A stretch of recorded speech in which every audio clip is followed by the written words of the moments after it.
We at the Basilica have had a really difficult couple of weeks. We've had a lot of people we love die. I suffered a personal loss myself. A dear, dear friend of mine passed away in Philadelphia. She was a sister of mercy, Sister Bernice. We called her Sister B, but she was known in Williamsburg as Mother Teresa of Williamsburg. When I met her, she was well into her 80s, and she was working in the outreach ministry of St. Bede. So anybody who had a need came to her, and she always helped. Before that, she worked 40 years teaching at Walsingham Academy.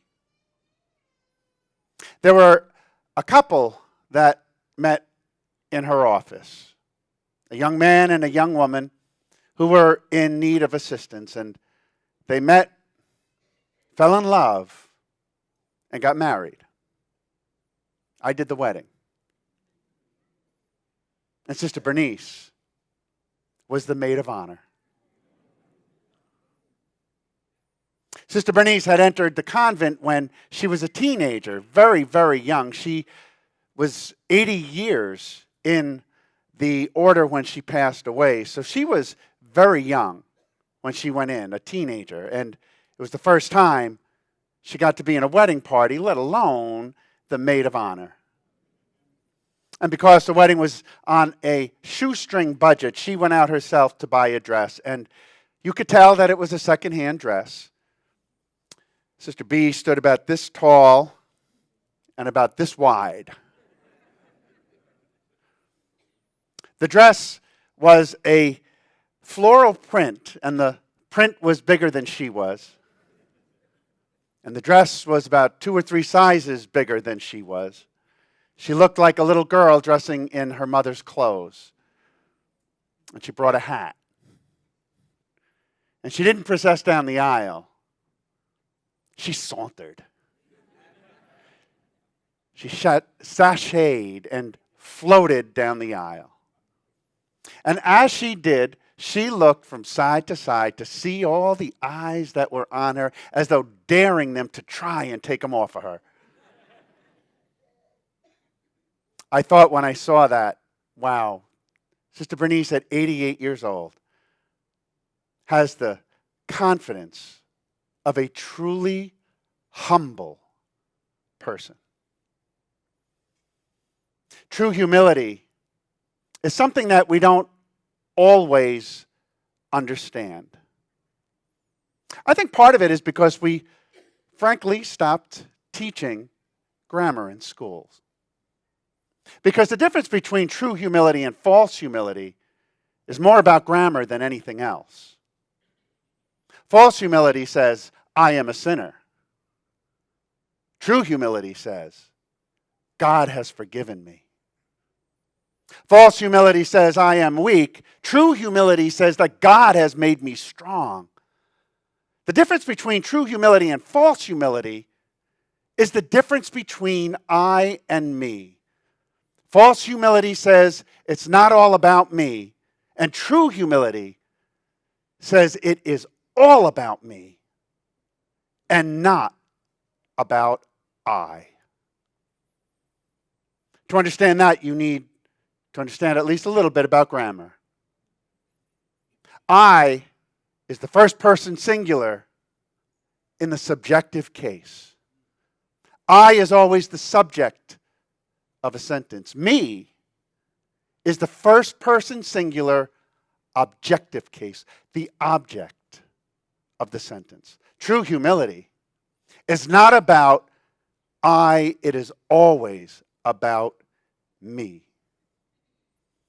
Our model of humility is the Blessed Mother, Mary, and we just celebrated her great feast of the Assumption a couple of weeks ago when we heard at that Mass the gospel proclaimed of the Magnificat.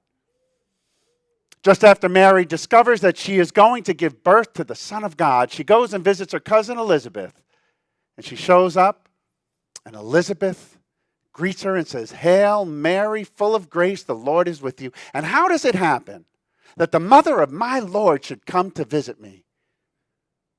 And Mary says, oh, honey, if you're impressed now, hold on to your hat, because you ain't seen nothing yet. Because when I get out of the way, God works through me. When I get out of the way, God is revealed through me. When I get out of the way, God is magnified through me. When I get out of the way, God is going to tear tyrants from their thrones and lift up the lowly through me. When I get out of the way, God is going to feed the hungry with good things and send the rich away empty through me. When I get out of the way, God is going to do amazing things through me. It is all about me and never about I. All of the readings call us to humility, to that true humility. Because so often we get it mixed up with the false humility, and so often we can walk around thinking that we're being humble because we're saying, oh, I'm such a sinner. Oh, I am so weak. Oh, I am not gifted in that way. Oh, I. And we think that we're being humble, and we're not. It is false humility. True humility says, I may be a sinner, but God has revealed his grace through me. I may be weak, but God has strengthened me. I may not be able to accomplish great things, but through me, God can do amazing things. I can do anything through him who strengthens me.